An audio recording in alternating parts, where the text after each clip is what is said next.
The story begins with a group of adventurers facing a giant furious fire-ebb breathing dragon.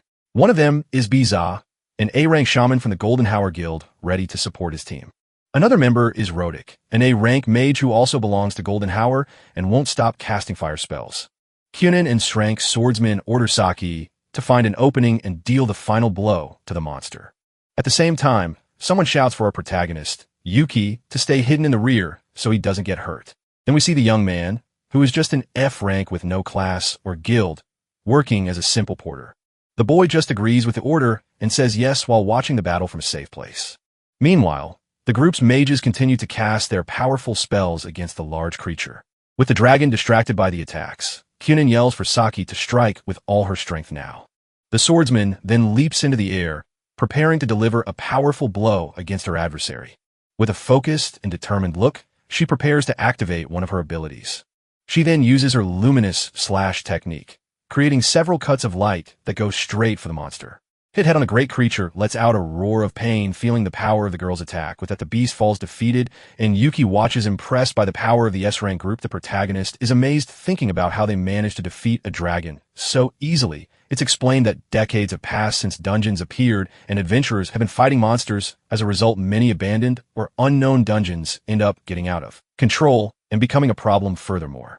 Many adventurers hunt only for money and don't bother to truly clear the dungeons. That's why only a small group of heroes understands the danger and leads expeditions to complete the missions. Suddenly, someone grabs the protagonist's shoulder from behind, leaving the boy completely surprised. It was the shaman who grabbed him, and now he's shouting, demanding a recovery potion. Startled, our hero apologizes and quickly searches for the item in his large backpack. With a mocking smile, Rodic says that unlike the boy, he is risking his life out there. Biza then complains that he can't believe a weakling like Yuki came, even if he is an acquaintance of Saki's. He continues saying, the young man is the worst kind of newbie, slow and with almost no mana, which makes the boy sad.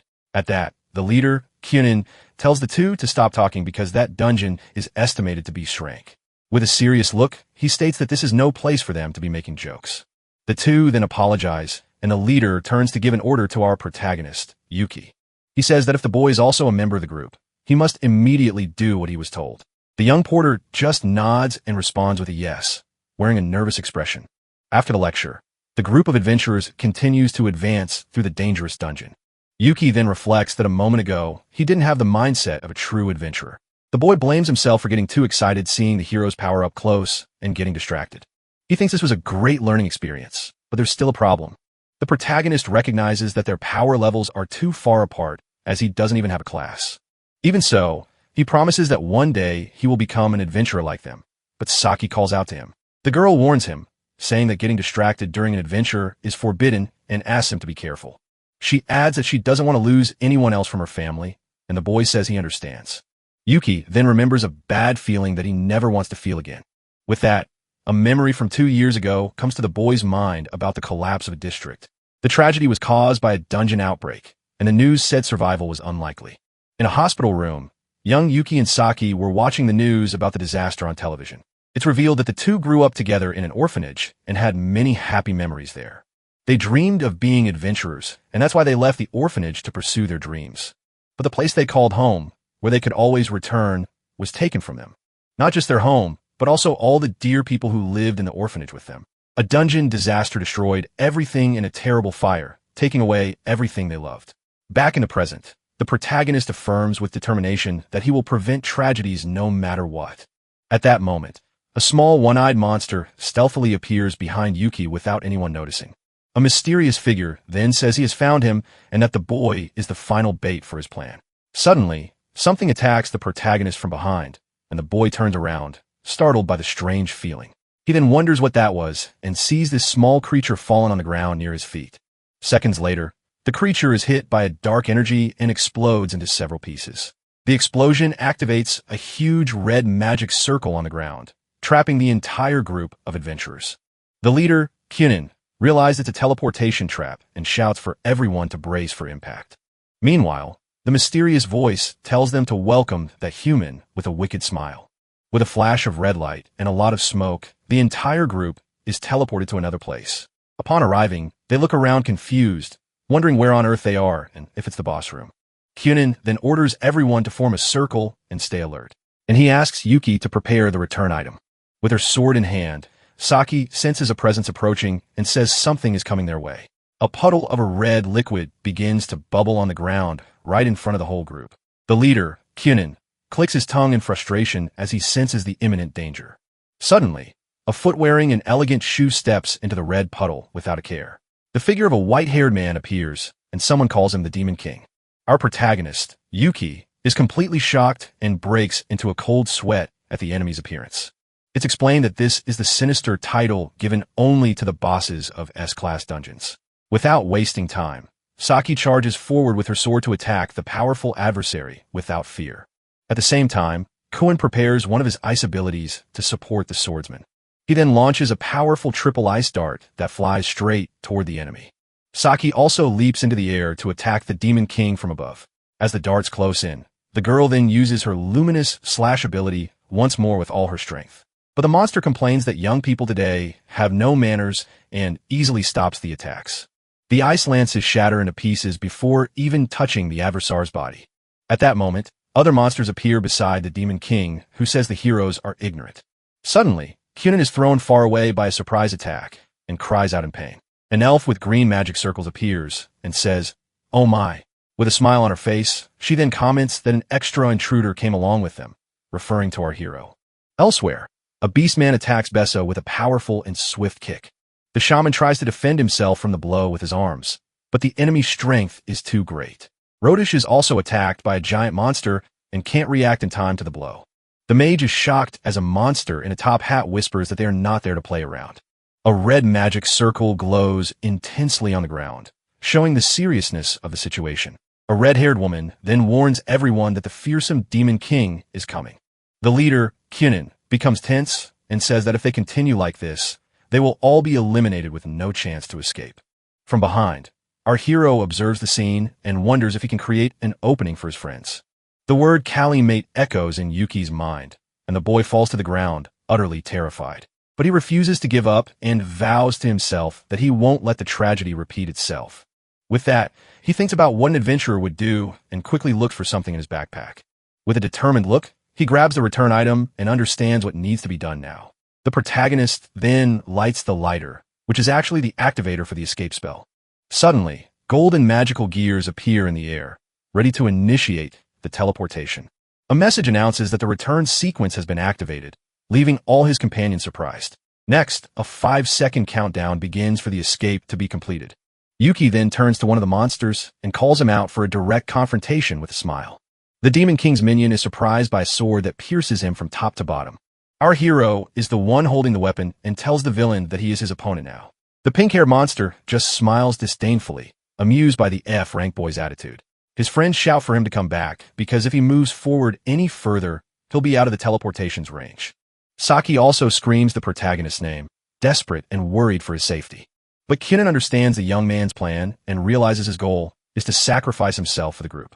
The countdown continues, and now there are only 3 seconds left for the group's escape. But suddenly, the leader, Kyunin, forcefully pushes Saki away from our hero.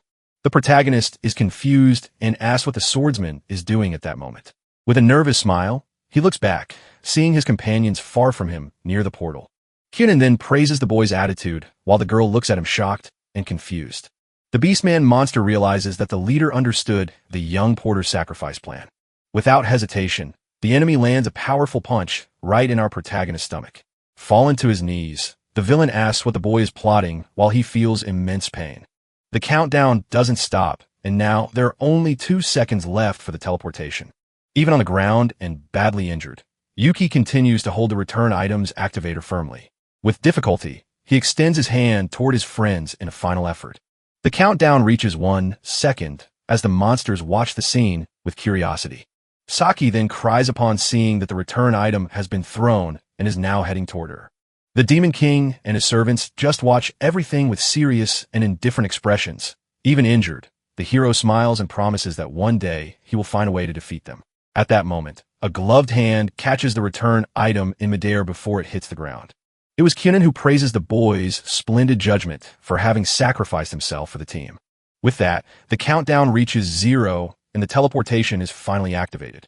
Yuki watches in shock as his companions are enveloped in an intense golden light. In the blink of an eye, the entire group of adventurers disappears in a great flash of light. With a smile of acceptance, the boy seems satisfied with the outcome of his sacrifice plan. As she disappears into the golden light, Saki shouts Yuki's name with tears streaming down her face. With the portal closed, the protagonist is now alone on his knees, surrounded by the dungeon's monsters. The pink-haired monster approaches and asks if that was the way the boy planned to defeat him. With blood in his mouth, Yuki confirms and says that unlike him, all his friends are Heil heroes. He adds that if they return alive one day, they will surely be able to clear that dungeon. Despite his confidence, the young man feels guilty for having to leave Saki alone again. The villain then lets out a loud laugh, finding it funny that the boy would throw away his life for the future of humans. He praises the boy's madness, saying that it is truly magnificent and impressive. With a smile on his lips, the monster then calls Yuki a human and proposes an unexpected deal. Surprised by the proposal, the protagonist questions what kind of deal the enemy wants to make with him. With his sharp teeth showing, the pink-haired villain just confirms with the word yes. He then reveals that the proposal is for the boy to join them to clear other dungeons. The young man is shocked and shouts, asking why monsters would want to clear dungeons like heroes. The villain explains that they are constantly exposed to crises because of the humans' clearings. The protagonist then realizes that this is the version of the story told from the monster's side. The enemy continues saying that if humans didn't enter the dungeons, they wouldn't harm them, but instead their sacrifices only increase every day like the dragon that was defeated. The boy remembers that the dungeon was estimated to be shrank and dangerous since the investigation. To protect themselves, they need to strengthen the dungeon, and for that, they must clear other bosses and obtain mana. The monster says he cannot allow the tragedies of his subordinates to be repeated anymore. Shocked, our protagonist repeats the word tragedy, not understanding what he means. With that, the boy realizes the villain is like him and asks if he will sacrifice other dungeons. The enemy then confirms that if it's for his subordinates, he will do anything because it's natural. Yuki then agrees, thinking of his family and that if it were for them, he would even give his life. The young man then asks if the monster can swear he will send the humans back if he gets strong. The villain explains that if they are strong enough, the humans will simply stop coming.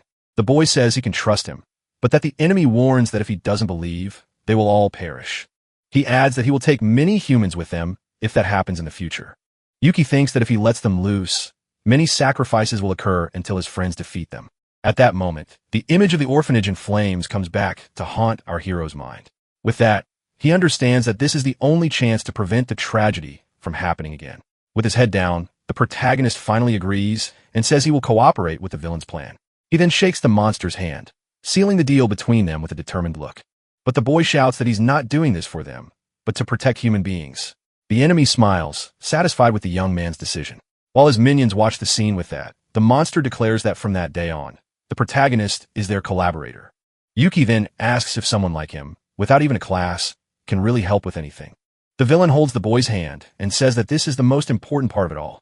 He reveals that the Monster Tamer class can only be chosen by someone with no class. The monsters say the boy is lucky and that they will make good use of an incompetent human like him. But the protagonist says he won't let them do as they please because he will be the one to tame the monsters. The villain then calmly repeats that the monsters will make good use of the boy who was once incompetent. He explains that to go to other dungeons, they need to be summoned, which is why a tamer is necessary. The first condition to become a tamer is to have an empty class column like our heroes. The second condition is that a contract with a monster is mandatory to get the new class. There are 3 methods to make the contract fight and defeat, understand, or connect with the creature. The villain holds the protagonist's hand, who curiously asks what the third and final method would be. With a smile on his face, the enemy answers that the last way to make the contract is by force. A red energy then flows from the villain to the boy, forcing the contract and making him cry out in pain. The boy screams in pain, complaining that it hurts, as a strange mark appears on his hand. With wide eyes, the young man stares at his hand, feeling a strange and unexpected connection. Suddenly, a screen appears, and the enemy reveals that he can now see clearly through the boy's eyes. The hero realizes that all his actions are being watched and that they plan for the chance of betrayal. With the mark on his hand, he understands that he can no longer ask for help from anyone else. The boy then decides he will have to do everything alone. While the monster snaps his fingers, the villain then announces to our hero that all preparations for the clearing are complete. He says he will send Yuki to the surface, but the boy complains that he hasn't made any preparations yet. The enemy says any place will do and for him to enter a dungeon and call him at the right time. The protagonist is confused by the order and asks what he means by the appropriate time. In a dream, the boy shouts in confusion, not understanding what's happening as his friends leave him. Saki looks at him with despair and tears in her eyes, unable to believe what she's seeing. In his mind, the protagonist just says goodbye to his friend with a smile and a wave. The girl then breaks free from her companions and runs to give her friend one last hug. Crying hard, she hugs him tightly, refusing to accept that he is sacrificing himself. The rest of the adventure group just watches the emotional and sad scene from a distance, but it was all just a nightmare. And the next day, we see the facade of a modern building. Our hero then approaches the information desk of the Adventurers' Guild. The receptionist assists him and asks in surprise if he intends to clear a dungeon alone. The protagonist thinks he's already run into a problem, and the woman finds it suspicious for someone to go solo these days. The woman then says she will explain the rules because in recent years, clearing dungeons isn't the goal for some. She continues saying that the activities of adventurers who hunt only for money have greatly increased. It's explained that because of this, dungeon outbreaks are on the rise as almost everyone acts this way. With this, the boy thinks that the guild probably wouldn't admit out loud that most people do this. To prevent this, the woman says there are safety restrictions for entering new dungeons. The attendant then points to a paper to better explain how the guild's rules work. The document shows the ranks of the adventurers, and that's what determines access to dungeons. To level up, you need to contribute to the guild, but acting alone, this can't be confirmed. The young man scratches his head in frustration because the guild doesn't allow anyone to enter a dungeon without a group. He then reflects that those who enter dungeons alone are having money problems and dreaming of a lucky break. The protagonist then says he wants an F-rank dungeon to level up, not for money. The receptionist understands and starts typing on the keyboard, looking for a suitable dungeon. She then offers the F-ranked Dungeon Labyrinth of Silence, handing him a table with the information. The place is a beginner's dungeon with few monsters, and he is guided to the location's entrance. After arriving at the entrance, the guide unlocks the gate's padlock so the boy can finally enter. With the path clear, the guide then tells our hero to proceed with clearing the dungeon. The young man then thinks that even with the strict security, there's only an emergency button here. Suddenly, the monster's voice echoes in his mind, asking what an abandoned dungeon is. Startled, the protagonist wonders if this direct communication in his head is one of the villain's abilities. The enemy corrects him, saying the ability is his, and the boy shouts that he didn't know because it's the first time. He then reflects that this must be an automatic and permanent skill, which is convenient but strange. The monster explains that an abandoned dungeon is a place without management, maintenance, or clearings. He continues saying that if a dungeon has resources, adventures show up, and it is taken care of. In other words, it's a place left behind by humans where monsters reproduce in peace. Over time, the dungeon wouldn't be able to handle the reproduction and would collapse. Or at least that's what he thought. Walking through the place, he notices there are no monsters, and the voice in his head complains that it's bored. The boy then wonders if it's possible for a dungeon, even a weak one, to be so empty. Suddenly, a violent tremor begins, and the young man wonders in fear what is happening. Frightened, one of the hidden monsters shouts for our hero to flee from there as quickly as possible.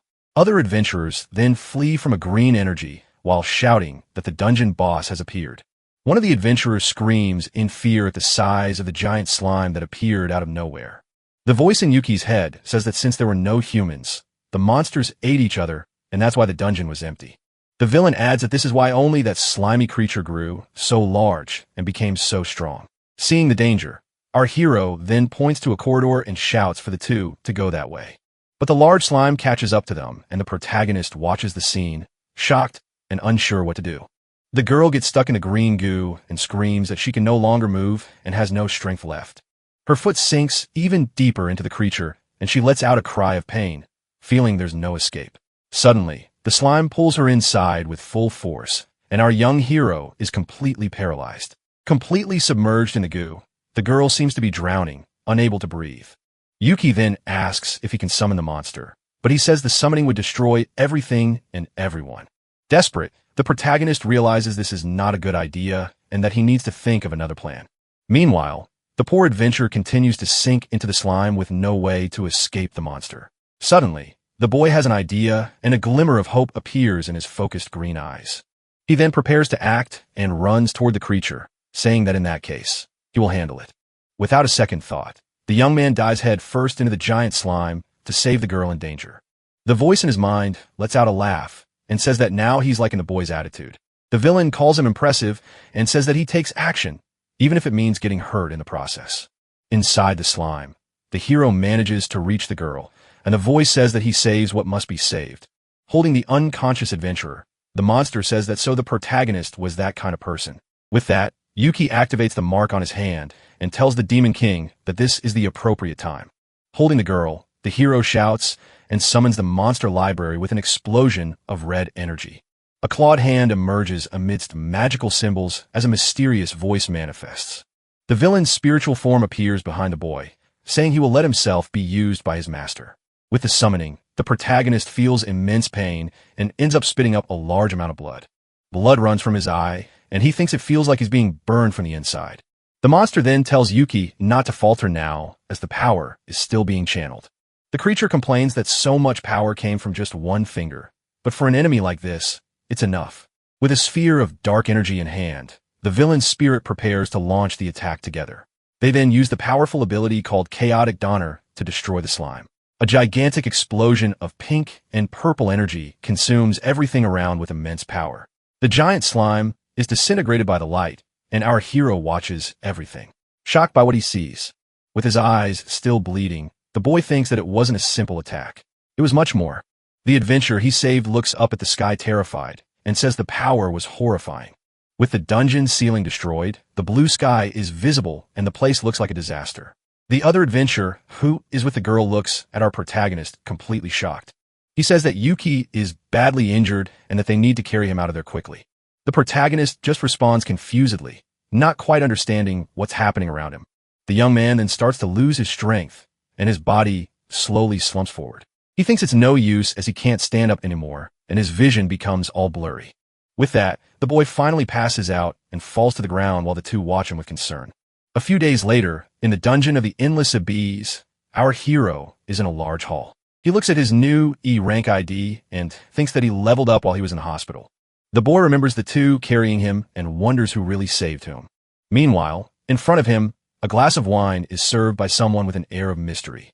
It was a monster bear who with a smile asks why he has such a sour look on his face. The protagonist questions the toast as he only managed to summon the villain for a single second. But he corrects himself and thinks that in fact the only thing he could do was just call him. The enemy says that at that moment the young man did not abandon the life that was right in front of him. He continues saying that without hesitation, the boy grabbed a different option and acted quickly. With that, the monster reveals that he liked that kind of strength and offers a glass to our hero. The boy then understands and accepts the compliment, thanking him as he takes the wine glass from his hand. Libra warns that it's a problem if he's always on the verge of perishing and says to call. Next time, a maid appears out of nowhere and introduces herself, saying it's a pleasure to meet her new master, a status screen, then reveals that her name is Elvina, and her race is an undead maid. Yuki greets her and thinks she seems to be the cool and composed type at first impression. The girl says that falling in love at first sight would be a problem, even though she is charming. With the acute demeanor, she explains that this is because, as an undead, she has no pulse to quicken.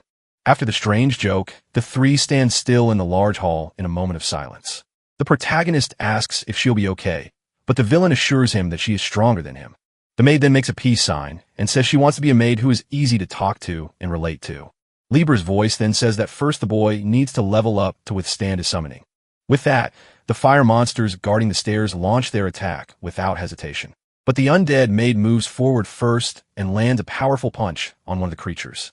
She quickly defeats all the enemies, and the protagonist is shocked by how strong she is. Elvina then boosts, saying of course she managed because after all she is a very capable maid. The young man smiles at her attitude and remembers that at the orphanage there was also someone who annoyed him like that. In a flashback, a little girl shows off to the boy, asking if he doesn't think she's amazing. The protagonist smiles with nostalgia, but suddenly several system screens appear in front of him. He panics because the level up notifications won't stop appearing and he can't take it anymore. The servant finds it strange that he's complaining about leveling up and wonders if this is a joke among the living. Later, Yuki comments that unlike Liber, he can keep her summoned for a much longer time. The girl explains that the other monster is so powerful that the mana to summon him runs out midway. With that, the boy remembers that he actually only managed to summon the tip of the villain's finger. Elvina then promotes herself as a bargain maid who is a must-buy for her master. The young man smiles at her attitude and says yes, he is counting on her help for the missions. The undead girl seems to get a little embarrassed by the comment and hides behind the sign. Yuki then reflects that for summoning, cost-effectiveness and efficiency are just as important as power. They finally arrive at the boss's door, and the hero wonders how they'll get in, as it looks very heavy. The maid then snaps her fingers and asks if her master really doesn't know what she's going to do. Without waiting for an answer, she delivers a powerful kick that shatters the door into 1,000 pieces instantly. She says that no matter the occasion, you should always knock before entering a place. In the center of the room, a knight in imposing armor stands up, ready for battle. The maid then apologizes for the intrusion and moves forward to attack the enemy, without hesitation. With a leap, she says that now the dungeon boss will become their sacrifice right there. The knight then raises his flaming sword, preparing to deliver a powerful blow. But our protagonist notices something strange and draws his sword, shouting for her to wait. He notices that the flames on that sword are very different from the ones they've seen so far. With that, the young man throws his sword to intercept the blow and shouts Elvina's name. The enemy's blade is deflected just in time, and the maid narrowly escapes the attack. The sound of clashing metal echoes through the room, and the girl looks on in surprise, not understanding what happened. Yuki pulls her to a safe place, and the servant says that this was to be expected of her master. The undead girl then asks when he realized those were flames of a sacred attribute. The boy replies that he just thought they looked different from the other flames in the dungeon. Additionally, he says they resembled the light his friend Saki often uses in battle. The girl explains that those flames are the natural enemy of all undead beings. She makes a joke about her stopped heart, and the young man complains that it's no time for jokes. The knight's helmet shines brightly, and the protagonist says they need to escape from there. The boss then thrusts his sword into the ground to activate one of his most powerful abilities. A large circle of fire surrounds them, and the technique is called Sanctuary of the Fire Circle. The servant says he is a dungeon boss, and it seems he won't let them escape so easily. Yuki thinks about summoning Liber, but the maid says that with her current power, she is the only option. With this, the boy concludes that they have no other choice but to deal with it themselves. The servant says he has a sharp sense of humor and asks if a tamer is going to fight in front of her. The young man confirms and says yes, because after all, the two of them are battle partners. With a smile, the girl agrees with him and says he's right about them being a duo. She then says for them to fight together and prepares for combat with her fist clenched. The protagonist also gets ready and says he will show her the results of his level ups. The undead girl then turns to the enemy with a serious look and says that if necessary, she will act.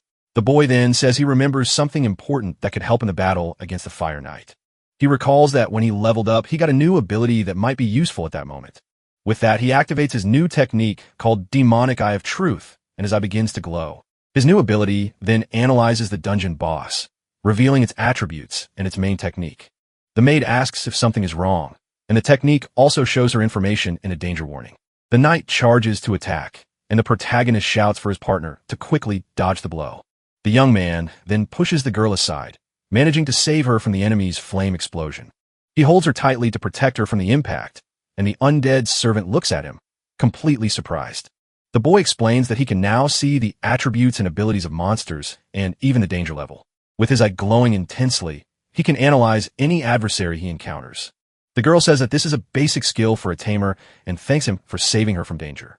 But the hero warns that it's still too early to say the technique reveals everything and the enemy attacks again. The maid dodges the blow and says that with the help of his new ability, things are going to change. Now aware of the dangers, she can finally advance against the knight without fear of being hit. With a confident smile, she says she can now go on the offensive with much more peace of mind. She then lands a powerful punch right on the chest of the enemy's armor, but it seems to have no effect. The protagonist is shocked by the result of that last attack and covers his mouth with his hand. He then warns his partner that it's no use because her attacks aren't dealing any damage. Using his ability again, the boy says he saw something and that it's actually a fire monster. The maid is confused by the new information and asks what he means by that. The boy explains that the enemy is a fire monster hidden inside the large armor. He continues saying, the creature moves to avoid attacks, which is why the blows aren't hitting the target. With this, the protagonist realizes that if he focuses, he can see the information text moving along with the monster. The maid then says the strategy is set and asks her master not to get distracted by her. The boss then prepares to attack again with his flaming sword and great force. Seeing the danger, the hero shouts for his partner to jump to the right, and she dodges the blow in time. He continues to give precise orders to the servant who manages to dodge all of the knight's attacks. With a leap, the girl manages to escape another charge that came from below with great speed. Using his ability, the young man reveals the monster's location, saying it's on the right shoulder. Following the order, the maid lands a powerful kick right on the head of the enemy's armor. The knight seems to feel the impact of the blow and reacts for the first time to the girl's attack, but he counterattacks with force, and the protagonist shouts for his partner to retreat and move away. The servant comments that it was the first time the boss showed a reaction, but the boy says he only dodged. The young man is at his limit and says it's almost over as he tries to maintain focus on the battle. With his eye itching, he strains to the utmost to continue using his new analysis ability. Seeing an explosion, the hero grabs his partner and protects her with his body, and she worries about him. The boy then apologizes for having risked himself in that way to save her from danger. The maid then says that her master needs to use the special ability she possesses. The protagonist is confused by the request and asks what kind of technique she wants him to use. A screen then shows the skill made of all nature, which increases all attributes for a time. The servant explains that as a tamer, he can force the activation of the contracted monster's abilities. She continues saying that a scene that technique will boost her stats for just a single moment. The boy understands that he can take him down before he dodges, but since it's a one-time use, timing is crucial. With a smile, the girl says she's sure her master will use the ability at the right time. The protagonist then agrees and says with determination that they will settle this with the next attack. The knight then begins to attack with several blows of light, and danger warnings appear everywhere. The hero shouts for his partner to dodge a continuous attacks, and the girl prepares to evade. He then gives the order for her to stop right there, and the servant obeys her master's command instantly. The young man continues shouting for her to slide to the left, and the girl dodges another blow. Suddenly, a light attack heads toward our hero who can't react in time to the blow. The boy ends up getting grazed and cries out in pain, while the maid watches everything from a distance. Even injured, he gets up and tells her not to worry about him and to focus only on the battle. He then shouts for his partner to jump to the left, and the servant dodges another attack from the boss. With that, the boy finally activates the ability, and the mark on his hand glows intensely with power. With her stats boosted, the girl leaps into the air and lands a powerful kick right on the enemy's head. The blow is so strong that it creates a large crater in the ground and defeats the knight once and for all. With the dungeon boss defeated, the maid observes the result of her attack with a serious expression. Lying on the ground, the protagonist says with a smile of relief that they finally managed to win. The servant comments that using that ability is very tiring while the boy remains on the floor. She then bids farewell to her master and disappears in a pink light with an elegant bow. With her eyes closed, the servant says goodbye and vanishes in an elegant rosy glow. The protagonist then shouts for her to wait as he can't even get up from the floor. He tries to summon her again, but the mark on his hand shows no reaction. Suddenly, a mysterious voice echoes through the dark hall of the now empty dungeon. It was Lieber who says the boy finally managed to return to their dungeon after the mission. With a serious look, the monster says it's good to see the young man has returned safely. The hero asks where Elvina is and says he needs to talk to her for leaving him behind. The villain then guides him down a corridor that leads to a bright, beautiful, and well-lit place. Lieber says it was a good thing he came back, or he wouldn't have been able to see her in that special way. The protagonist then sees the maid lying on a bed of flowers and is completely shocked. The enemy explains that this is their way of mourning for those who have passed on in that manner. Shocked, the boy asks if the servant is gone and questions why that happened. The monster reveals that her skill has a powerful effect in exchange for the destruction of her body. The skill screen then appears again to better explain its workings to the boy. With that, the young man finally understands that the usage limit meant it was a one-time sacrifice. With his head down, the hero mourns and realizes the girl paid with her own life for the victory. He then shouts that he didn't order that and that he only wanted to defeat the dungeon's enemy and nothing more. But the villain tells him to shut up and says her sacrifice was to save their dungeon. With tears in his eyes, the protagonist understands that for them that sacrifice was worth it in the end. The monster adds that she just did the best job possible for that purpose. Lieber says the responsibility is his as he is the king of magic and the leader of that place. But the protagonist blames himself and says that the real culprit is him for everything that happened. With tears in his eyes, the boy thinks he should have thought it through better and not just followed her suggestion. He remembers that he couldn't fight until the end and that it's his fault for being so weak. Crying, he once again blames himself for being weak and not being able to protect her until the end. With that, the monster promises he will make him stronger until he can summon him in battle. The young man then gets up and asks if there is any tamer skill that can revive the maid. The villain replies that there isn't, as tamers only use and consume monsters. They don't fix them. A tear runs down the hero's face, who is completely devastated by the terrible news. Suddenly, a new servant appears and tells Liber that it's not nice to be so mean. The newcomer's name is May, and she says everyone should have already reached a conclusion on the matter, but she adds that the boy wasn't included in the discussion, so it wasn't really everyone. The protagonist then uses his ability and realizes she is one of the Demon King's executives. His analysis reveals she has holy magic and a resurrection skill with certain conditions. With this, our hero is completely shocked by the discovery and what it could mean. The new maid then asks with a smile if he wants to know how to revive his departed friend. With eyes full of hope, the young man asks if his partner can really come back to life. He points to May and shouts that with her ability, Elvina can finally be resurrected. The girl winks and says that since he saw her skill, there's no need to explain how it works. But the boy says he can only see the effect that there are conditions for the resurrection. The monster says that if the skill is newly awakened, that's what he can see and asks May to explain. With that, the girl formally introduces herself, saying she is the head maid named me. She continues saying she takes care of everyone in the dungeon, being the group's support and resurrection. The protagonist then repeats the word support and resurrection, completely focused on that. The servant asks if the human is there to eliminate them like they did to the dragon in the image. She reveals that she is an insurance for the worst-case scenario, and that she resurrects those who perish so the dungeon doesn't end.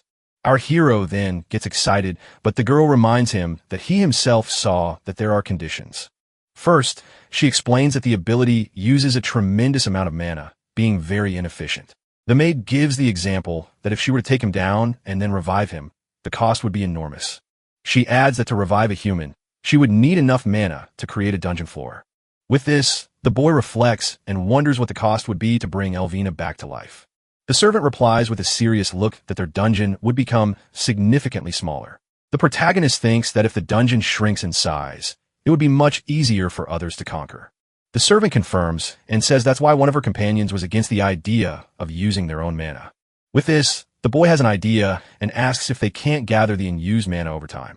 Mai explains that the second condition is that the person's mana needs to be on site for the resurrection to happen. She adds that Elvina's mana will disappear in 10 days, and that's why they need more energy from somewhere else. With a smile, the girl confirms yes, and our hero remains confused about her plan to resolve the situation. The maid then reveals that she was thinking of having the humans themselves help them with this task. With a smile, she adds that the humans would have to clear a much larger dungeon to get the mana.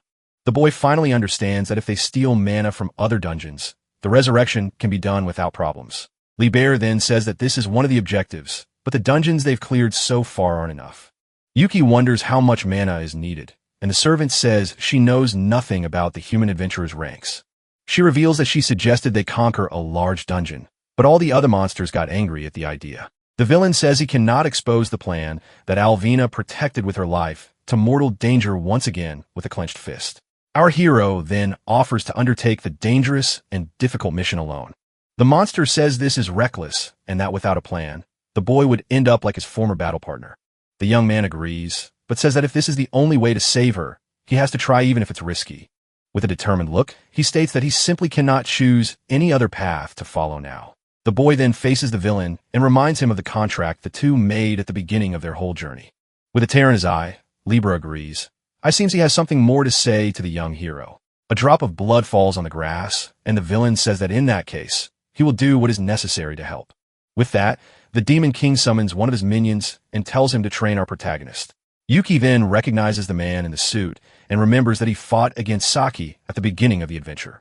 The servant calls him Viento and says that with the boy's current strength, many sacrifices will be inevitable. With a serious and worried look, the monster Liber just nods his head and says he understands. He then entrusts the young man to his minion for the next 7 days, and the butler accepts the order at once. Without wasting time, the new trainer turns and tells our hero to follow him for the training. The boy then agrees and runs after him, while Libra and May watch the two walk away. The maid says she is relieved that Vayu is strong, but the Demon King tells her to go with them. He then reflects that the butler was completely against using a human until the very last second. With this, Liber fears that his minion might overdo it and end up taking the boy's life in the process. The servant is surprised by her master's unexpected order, but seems to understand his concern. Meanwhile, Viento and our protagonist are teleported to another place by a magic circle. The young man observes everything with a focused and attentive look, preparing for what might happen next. Upon arriving at a castle, he is amazed and wonders if this is really inside a dungeon. The bowler explains that this is a fraction of Li Bear's power and each executive has a floor to use. He adds that the boy is the first human to see their floors and that this is an honor. The hero then thinks that resurrection must be a last resort to require so many floors. With that, he asks what the training entails and if Vito will just help him level up. The trainer explains that leveling up is the act of taking mana from monsters and mixing it into oneself. The protagonist understands that adventurers cause damage to the dungeon just by fighting and stealing its mana. The butler explains that the contract with Li Bear prevents him from leveling up since he already shares the dungeon's mana. The young man understands why he was sent to other dungeons and asks how Vinto intends to train him. Then suddenly, a sword flies in his direction and the protagonist catches it in the air, completely surprised by the action. With the new weapon in hand, he thinks the training is just about improving his battle equipment. But Vienna says there is much to teach, as the boy has built nothing useful for himself up to that point. He adds that the young man possesses no strength, knowledge, or talent, and therefore has nothing in his favor. Startled, our hero shouts and asks why the butler is doing all this so suddenly. The trainer explains that if he wants to save Alvina, he needs to build the strength and skills he lacks. Surrounded by an aura of power, Vina says the boy needs to build absolutely everything to get strong. The protagonist defends himself from a blow and thinks he won't have time if he stops to think, because the enemy is too fast. The butler then says that if he can't even keep up with his movements, he can't entrust his fate to him.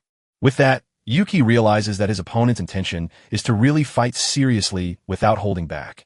Vi then announces that he himself will make the judgment to decide if the boy is worthy to continue the plan. He adds that his decision will be for the best for the dungeon, and especially for Lord Li Bear. The young man then understands that for the butler, it would make no difference if he ended up perishing there. The challenge is set, and now the hero needs to survive for 3 hours to master his new sword. With that, the training begins, and the two face off in a fierce and very intense sword battle.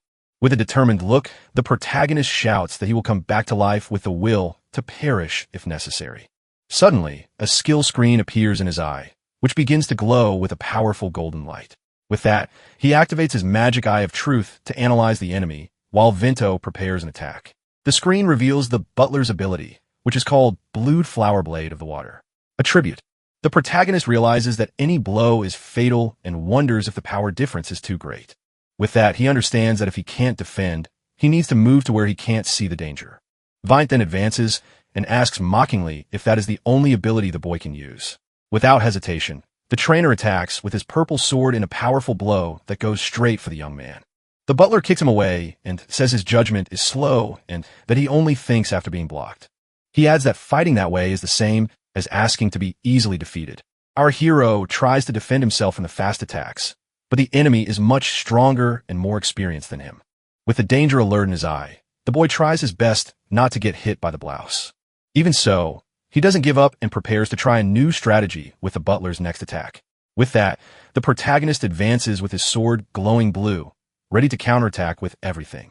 But the trainer easily blocks the blow and says that forcing the offensive won't change the outcome.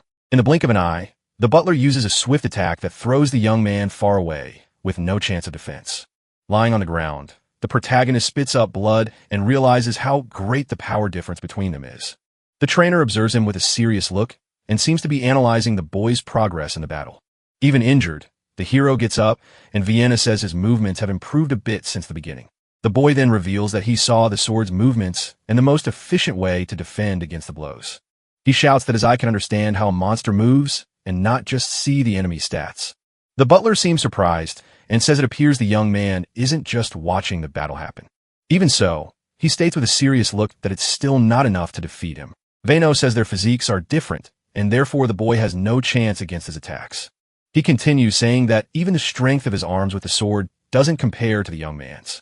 The protagonist is shocked to realize the butler was holding back the entire time in the battle. With that, the trainer throws him back and says their battle experience is also incomparable. The young man feels his body is at its limit, and the danger signs in his vision only increase with each second. But he realizes the worst part is that the butler didn't use magic and won only with his impressive swordsmanship. Even so, the boy doesn't give up and charges forward with all he has, shouting that he can still reach him somehow. The trainer is impressed by his spirit and wonders if it's courage or just recklessness. With a serious look, he decides to test the boy's determination with a new, much more powerful attack. Suddenly, the butler activates one of his abilities and a dark red aura completely surrounds him. The hero's vision fills with danger alerts, and he can no longer see anything clearly. He understands that if he doesn't identify the attack, he will perish and that he doesn't need the danger information. What he needs now is information about the technique, and for that he must shift the focus of his vision. With that, the protagonist concentrates to obtain the information that will save his life from a blow. He then ignores the alerts, and the screen reveals the skill's description, which explains how it works. The blue flower blade technique turns blood into blades and repeatedly attacks the target. Even injured, the young man now understands how the ability works and prepares for the impact of the blow. With that, a large explosion of red energy consumes everything around with overwhelming power. The butler then observes the result of the attack with an expression of surprise and curiosity on his face. Lying in the rubble, the protagonist is badly injured, but seems to have survived the blow somehow. The protagonist suddenly wakes up in a soft bed and is confused, not understanding what happened. Sitting in an armchair, Vienna watches him and asks if the boy has finally awakened from his slumber. The butler then gets up and with a serious look tells our hero to follow him to another place. The young man remembers the attack and thinks he surely managed to steal the ability at the last moment. He then realizes he has no injuries, and Vienna reveals that May healed him before he passed out.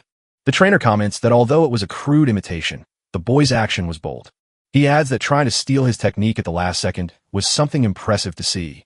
With that, the butler admits he is now a little more interested in seeing how far the boy can go. He then warns that from now on the serious training will begin, leaving the young man confused. Without giving any more explanations, the trainer opens a large door, revealing what's on the other side. The place is full of monsters, and Vienna says that as a start our hero will face all of them. The protagonist is completely shocked and breaks into a cold sweat at the number of enemies to fight. The butler says the number is high, but asks the boy to deal with them and show his power. With a smile, the young man wields his sword and thinks he never imagined he would get used to this. With his eye glowing, he prepares for battle, saying he's already gotten used to an expected demise. Days later, we see the hero in a suit, and he wonders why on earth he is in this situation. It turns out he's serving tea to a goblin and a bat monster while looking bored. Vienna explains that a first-class swordsman wastes no movements in his daily actions. He says that a butler's work allows for not even a moment of distraction or the tremor of a finger. The trainer adds that the young man needs to learn to use his whole body and also his high. The boy asks if it's about his ability, and Vinto explains that skills grow with use. The butler points to several monsters and tells the young man to read what each of them desires there. With a determined smile, the hero says he will first observe his movements to learn. Then Vienna demonstrates how to serve the tea perfectly without spilling a single drop. He fully concentrates on the task, showing impeccable and elegant posture. With a professional air, the bowler shows the result of his precise and efficient movements. The protagonist then tries to imitate him and balances a stack of plates with a confident smile. But suddenly, the plates fall and shatter into 1,000 pieces, leaving the boy completely shocked. While cleaning up the mess, he thinks that even by observing, it's hard to do it with his own body. With this, he understands that just imitating doesn't work and that he needs to adapt everything to his own style. On the second day, one of the monsters asks if he's the guy that the newcomer Lord Vent took a liking to. The red creature then approaches our hero with a curious and interested look. With a smile, he says that this means the boy must be very strong to have caught his attention. The young man replies that he's in the process of getting stronger, but the monster suddenly interrupts him. Without warning, the creature lands a powerful punch on him and shouts that then he will train him himself. Lying on the ground, the hero thinks he will compensate for his lack of stamina by using his ability. With his eye glowing intensely, he prepares to dodge a red monster's attacks. The protagonist observes Vince and the other monster's movements to analyze the situation. With that, he prepares to test his new combat strategy against the adversary. After the training, the boy seems to have evolved and now faces his challenges with more confidence. On the fourth day of training, our hero faces a purple lizard monster that seems to be cold. His ability reveals that the creature has the chilled status effect, and he needs to deal with it. With that, he covers it with his shirt, thinking he needs to analyze, predict, and move to deal with everyone. With a smile, the young man then asks if the monster wants him to bring something hot to drink. The creature is happy, and the protagonist realizes that monsters are diverse and different from humans. While serving tea to the creature, he begins to better understand the purpose of that training. then watches from afar, and the boy finally understands why he chose that type of training. Reaching the 6th day, a cute bat appears flying, and his ability says it's hungry. With a plate of food, he says all he needs to do is predict the movements and act accordingly. But suddenly, the creature attacks him and bites his neck hard, leaving the boy surprised. The monster's skill is vampirism, and the young man falls to the ground, completely drained after the attack. On the 7th day, the protagonist already looks like a master and serves the tea with impressive skill. The cup is served perfectly without trembling or spilling a single drop, showing his evolution. With a confident smile and a clenched fist, the hero asks his master what he thought. The Ino tastes the tea and says the flavor and words were bad, but his posture was approved. During those 7 days, the cycle was from battle to tea party and back to battle. With a tired look, the boy feels that somehow he managed to make it just in time at the last moment. The young man looks at the ceiling and thinks he finally made it, but his joy is short-lived. Suddenly, Vint says no and that the real end of that training begins right now. With a red aura, he activates his skill, Beautiful Blade of the Blood Flower, ready for the final test. The protagonist prepares for battle and recognizes the ability his master is about to use. Viento says the boy now uses his ha instantly and has already imitated the technique before without realizing. With a serious look, the butler tells him not to just imitate the skill, but to truly make it his own. The trainer then warns him that if he fails to do so, he will certainly end up departing from this life. But the young hero says there's no need to warn him, as he already knows he deserves that if he ends up failing. With his eye glowing intensely, he then focuses all his attention on analyzing his opponent. The skill's description appears, and the boy says he can now see it in much more detail than before. With a sword in hand, he prepares for the final battle against his master with a focused look. He then understands how to use his body and cuts his own hand to use his blood for the new technique. With that, the protagonist finally activates his own version of the beautiful blade of the blood flower. The two then clash in a collision of blades and blood with overwhelming and intense power. In a quick and precise move, the young man manages to overcome his master and disarms him with his sword. But suddenly, the butler kicks him away and our hero is shocked, not understanding what happened. Lying on the ground, Vento laments and says it was a shame because he was just one step away from winning. A pool of blood forms on the floor, and the boy thinks he still hasn't managed to save his friend. With bloodied hands, he shouts at his master not to decide his limits on his own. Without hesitation, the young man then dips his hand into the pool of blood to try the technique once more. With that, a new skill screen appears, and he activates his skill once more with more power. Vine is shocked to see that the boy has remodeled the technique and made it his own unique style.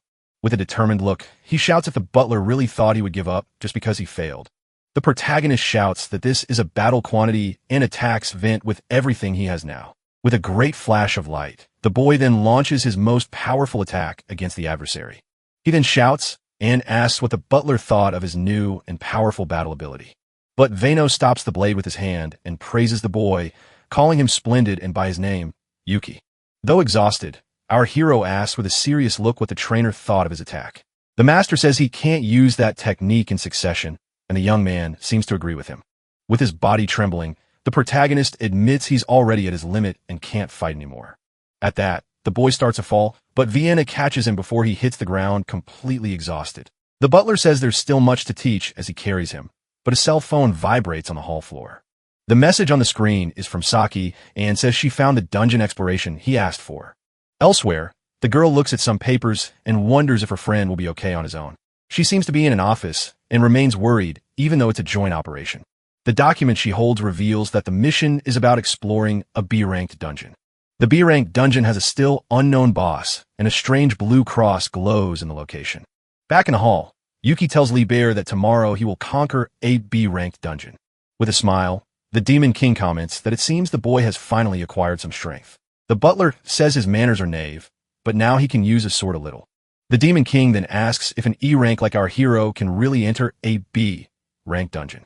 The young man explains that it's not a conquest, and that he's going as investigation support, just like a porter. Vento understands that the boy's intention is to conquer the dungeon when he finds an opening. The Demon King then asks which of the monsters he intends to make a new contract with.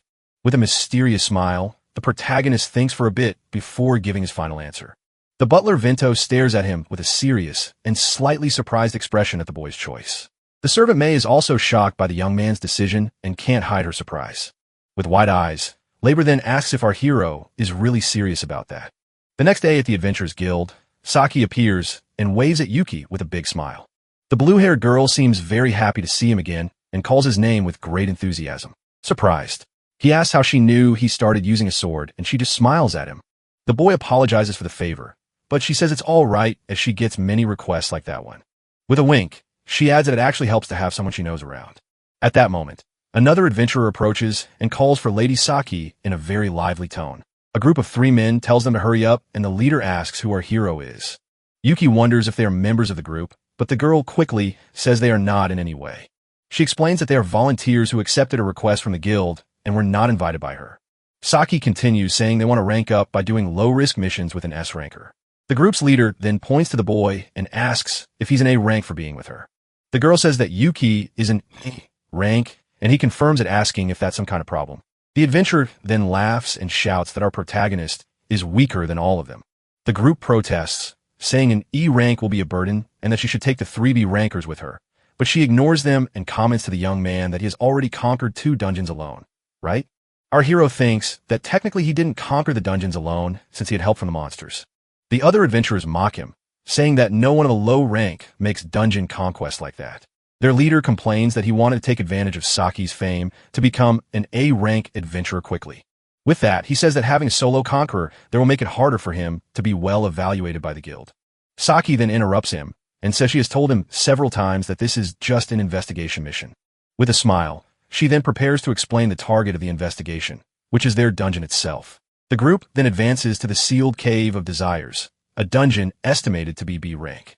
She explains that a dungeon's rank is almost always decided by the threat level of its main boss. The protagonist then asks how they can know the threat level of that dungeon's boss. The answer is revealed on an old map, and it's about the complexity of the entire dungeon structure. The first rule is that the stronger the boss, the more complex and wider the first floor of the location is. She adds that the more floors and tricks the boss has, the more difficult the entire mission will be. According to the data, this is a small dungeon with narrow paths and 2 floors, which is why it's B rank. But she reveals that the problem is that no matter which floor they search, the boss is not found.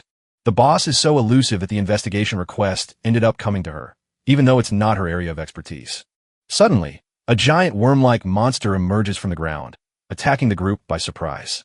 The leader of the volunteers shouts that the prey is his and tells no one to touch the monster he's going to hunt with his axe. He then attacks the creature with a powerful blow that cuts it into several pieces. The adventurer, G, then brags to Saki, saying he defeated the monster splendidly. Saki gets annoyed because taking out monsters is not part of the request, and Yuki thinks being an S rank is tough. Gayo then approaches our hero and calls him an E ranker with a mocking and superior tone. He tells the boy not to do anything because as long as they are there, Lady Saki is completely safe. But suddenly, the adventurers' face contours into an expression of panic and fear without understanding anything. A giant stone golem emerges from behind him and stares at him with its intensely glowing yellow eyes. The stone creature then multiplies, and now an army of golems threatens the entire group of heroes. Seeing the danger, Saki and our protagonist prepare to fight the monsters with serious expressions. The girl then charges forward with her sword and activates one of her abilities to attack the stone enemies. With a focused look, she uses her luminous slash technique once more with all her strength and power. Gato is shocked by the girl's speed and admits he couldn't even see her attack properly. Saki then says she doesn't need them as combat power and only needs them to investigate the area. Our hero apologizes and says he intended to cut the monster so as not to get in her way during the fight. It turns out the boy cut the golem into pieces with a single precise and very powerful blow. Surprised, the girl asks if he happened to synchronize his attack with the exact timing of her strike. The young man nods and says yes because the battle seemed too difficult for her to fight alone. Saki is impressed, thinking about how he managed to keep up with her movements against an enemy. With a flushed face, she realizes the impact was light because he helped her and that he's stronger than she expected. With a smile, she then praises him and says he wasn't bad at all in that battle against the monsters. Yuki looks at the wall and comments that dungeons are absurd for making monsters come out of nowhere. The adventurer then tells the others to focus on the investigation and leave the fighting to her from now on. Gato gets annoyed and thinks he needs to find the boss room to make a contribution and rank up.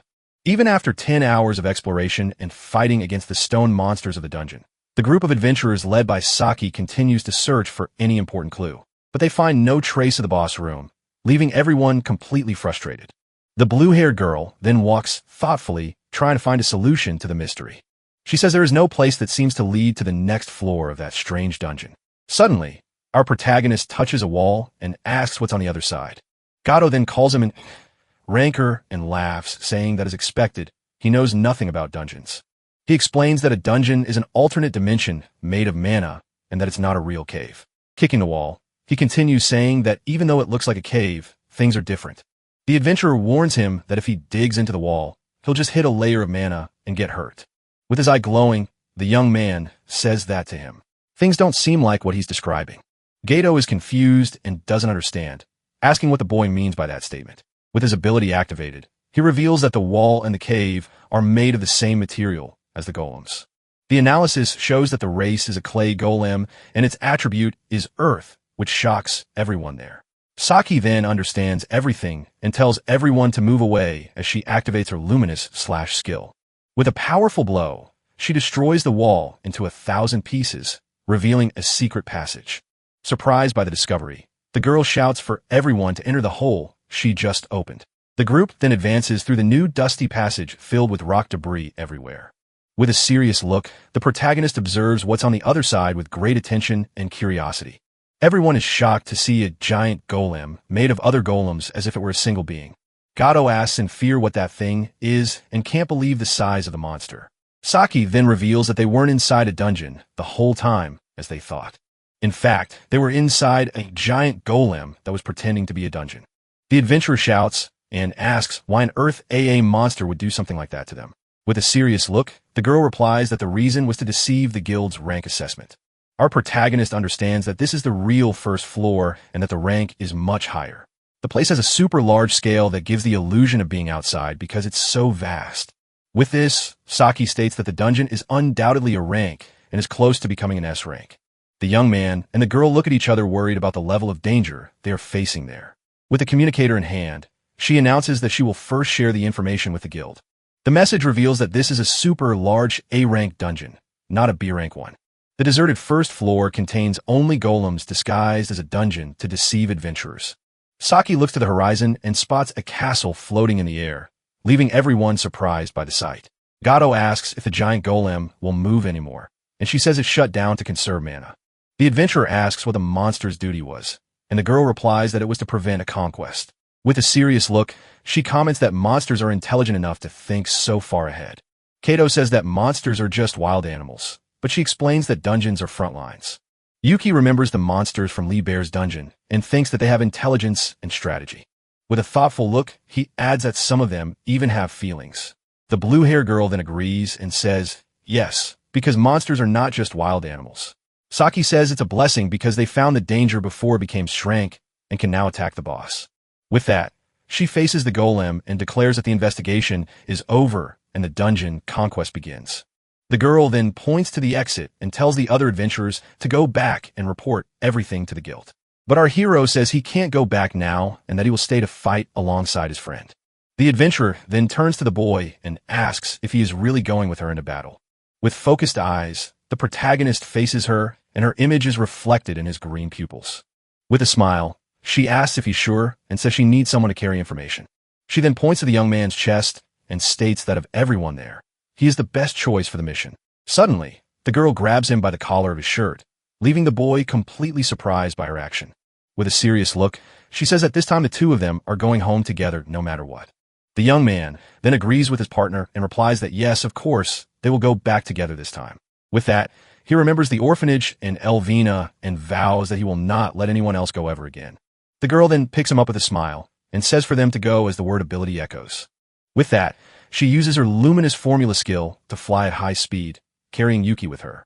Left behind, the other adventurer is blinded by the light and complains that he can't see anything.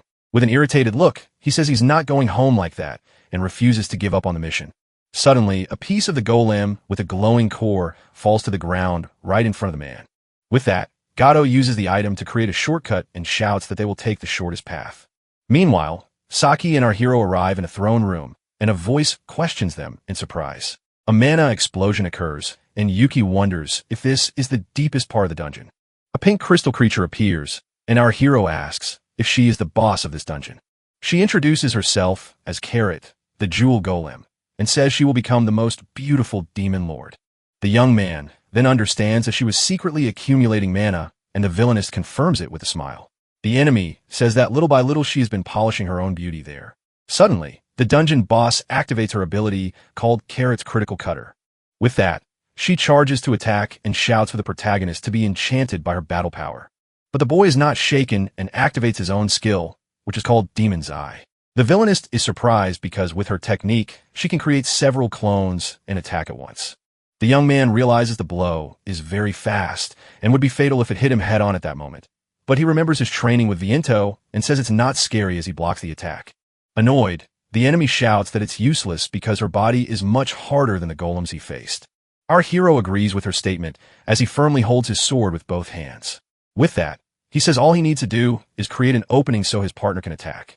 With the boss distracted, Saki takes a chance and uses her luminous slash ability once more. The blow hits true, and the villainess is shocked to see that the girl managed to scratch her arm. The adventurer then says her body is hard, but that it's certainly not completely unbreakable.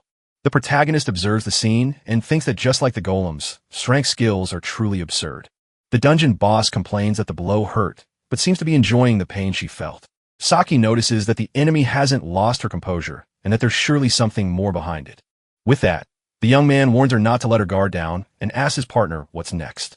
The girl says she will finish the boss of a combo, and the protagonist agrees with the plan, but the villainess says with a smile that she has already seen their weakness and prepares to counterattack.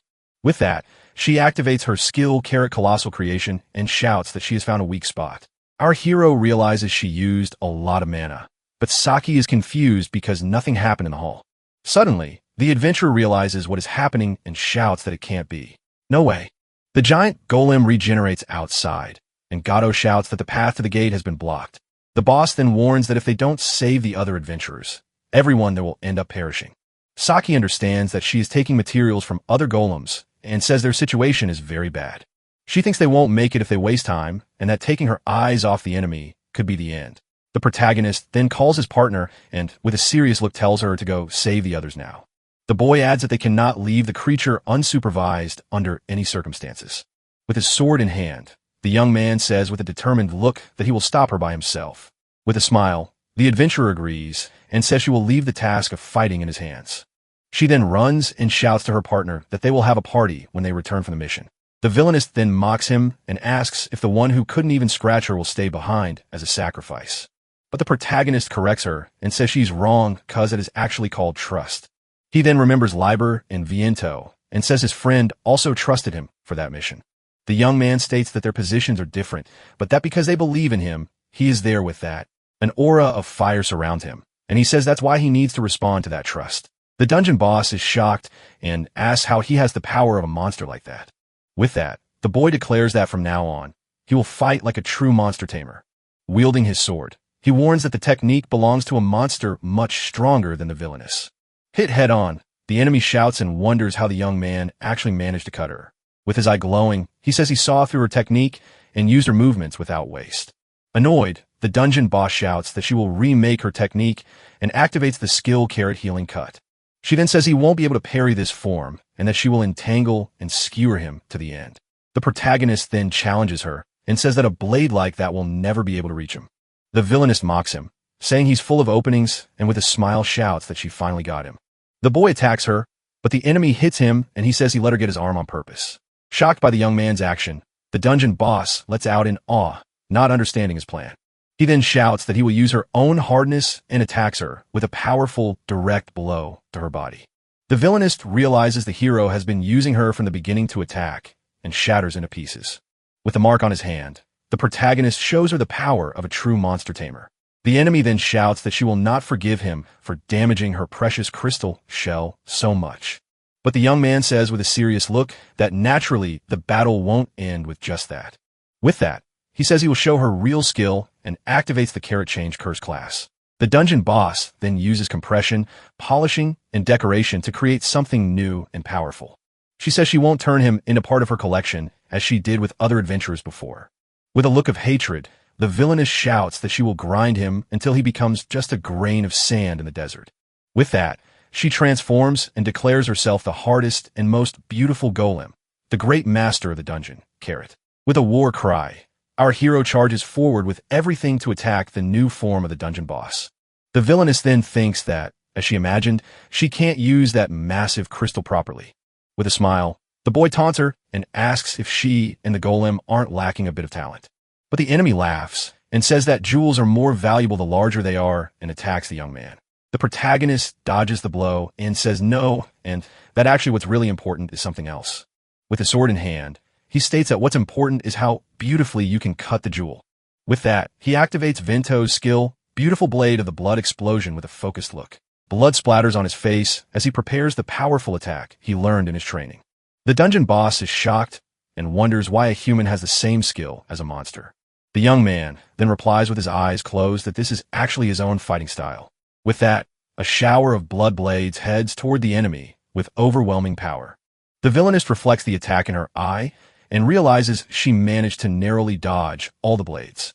Our hero seems exhausted and says he somehow managed to use the technique in a real battle. But he looks at his hand and says the blood is still too heavy for him to use perfectly. The boy then turns to leave while the defeated enemy crumbles into pieces on the floor. But she regenerates and says she used almost her entire body and that his skill is too powerful. Suddenly, the villainess appears behind him and says, "It seems the price for that ability was quite high." The young man then blocks the blow and says he had already warned her that he saw through all her movements. With that, he attacks her, but the enemy says it seems our protagonist is also at his limit. In a final effort, the boy uses his blood to create an explosion that destroys the villainess for good. The boy then reveals that his fighting style is his own version of the beautiful blade of the blood flower. The villainist is shocked and asks what he can do with his body in such an injured and tired state. A blood stain spreads across the young man's shirt, who seems to be at his absolute limit. But the protagonist says that alone he can do nothing and activates the mark on his hand to summon something. With that, a shadow appears, and from it emerges a small cute bat, to everyone's surprise. Suddenly, the small creature spits out all the blood it drank to help its master in battle. In a flashback, Vento and Vent watch the boy preparing to fight with the bat's help. The servant May holds the creature and explains that it can suck blood and use it as a meal substitute. It turns out the skill requires a lot of blood, and if he lets the bat suck beforehand, the chances increase, but the boy can only make a contract with one monster, and his near-departure status puts him in a crisis. With a serious look, the young man says that's why he needs to land the second hit and uses his own blood. Veno then warns him, saying that at that moment, he will surely be close to departing for good. The protagonist says that in other words, he is inducing the opponent's carelessness with his weakness. Vent then praises him, saying he has approached the realm of the strongest vampire that ever existed. The young man remembers the bat drained him during training and says he will make it work a little. With that, the villainess realizes that from the beginning, our hero was aiming for a powerful second attack. The boy says he will return the introduction, and his sword glows with incredible renewed power. He then declares that he is the monster Tamar Yuki, an adventurer who fights using everything he has. The enemy shouts the word monster as she is cut in half with no chance to defend against the blow. With a determined look, the protagonist says he uses enemies and allies to win his battles. With the battle finally over, the villainess explodes in an intense light, and several crystal shards fly. With the bat on his shoulder, the boy says he is human, but ended up making a contract with a demon lord. A purple aura surrounds him, and he says that is the dungeon's magic, and that he feels his eyes burn with the power. With the mark glowing on his hand, he states that this amount of mana should be more than enough. The young man then absorbs all the purple energy with his hand to send it to Lee Bear's dungeon. Exhausted, he starts to fall and calls for Liber, saying that now he is counting on his help for everything. Suddenly, Saki appears and catches him in her arms, shouting his name and apologizing for the delay. The girl is shocked and asks if he defeated the boss alone, and the boy just apologizes.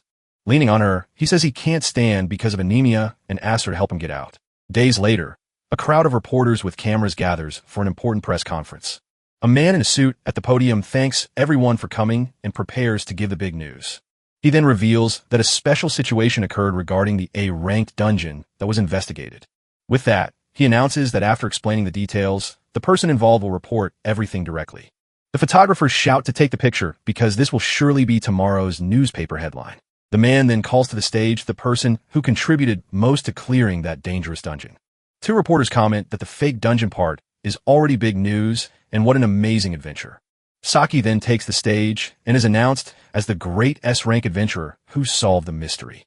The crowd shouts that is expected of the innocent Ray and the White Flash. She accomplished the feat. A reporter then asks if intelligent monsters appeared even though it was announced as a rank. The adventurer asks for silence and says she will first give an overview of the entire dungeon conquest. The girl complains that Yuki always pushes things on others to do in his place. In a flashback, the boy says he has something important to do and asks her to take care of everything. The adventurer shouts for him to at least finish healing, but the young man is already gone, and she is left alone. With a serious look, she wonders what could be so important for him to run off like that. The protagonist arrives at Lee Bear's dungeon and asks Vento how the servants' resurrection is going. May then says they are finishing the last part of the ritual, and a purple aura surrounds her with power. The butler warns the boy to stop watching as the large amount of magic will burn his eyes. Even so, the young man says he can feel the immense power even just standing nearby. Holding Alvina, the servant says that his head maid. She will not allow her to remain in the afterlife. With that, the girl activates her maiden order skill, and purple chains appear for the ritual. Lying on the bed of flowers, Ina slowly opens her eyes and says, "Oh my," with a soft voice. The protagonist then shouts her name, happy to see the resurrection was successful in the end. The girl is confused and wonders why her master is there, and if he has passed on too. With a smile, the young man shouts, "No," and it was actually she who came back to life at that moment. The head maid then appears, and the boy says he was startled thinking she had sacrificed herself for nothing. With a sigh of relief, the protagonist sits beside the bed to talk to her better. He then says with a smile that he's happy she seems healthy and well after everything. The girl asks if this is an undead joke, and the boy invites her for a celebratory kiss. Suddenly, Vayu appears and says the two have work to do and tells them to get changed now. May then tells Alvina that her rest time is over and chains lock her coffin. The boy asks if he will have to work as a butler again, and the servant asks if he has that role. Vienna says it's nothing like that, and the head maid celebrates that it's time to change clothes. In his new suit, our hero looks like a real butler and is even a little embarrassed. He says the outfit is a bit much, but the monster informs him that today he is the main star. With white gloves, the trainer opens the door to the grand hall so the young man can finally enter. Several monsters then surround him and thank him for saving them in such a heroic way. The protagonist is confused and asks what is suddenly happening there. Not understanding anything, Liebert then says the boy has finally appeared and that the dungeon he cleared had a lot of power. The headmaid adds that they revived many more monsters than planned. Our hero is shocked to see everyone there, and Vince says everyone was curious about the human. A wolf monster says he never thought he'd be saved by a human and invites him for a drink. Alvina then starts pulling her master and says that would be a problem and that she'll go first.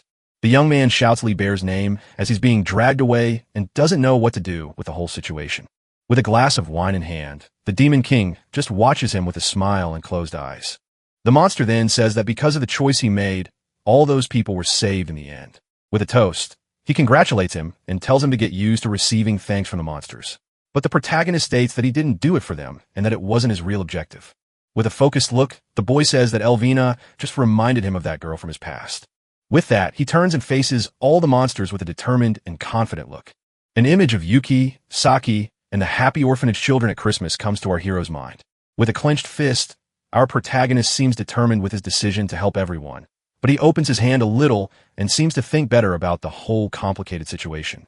With a smile, he says that either way, he's happy they were saved in the end.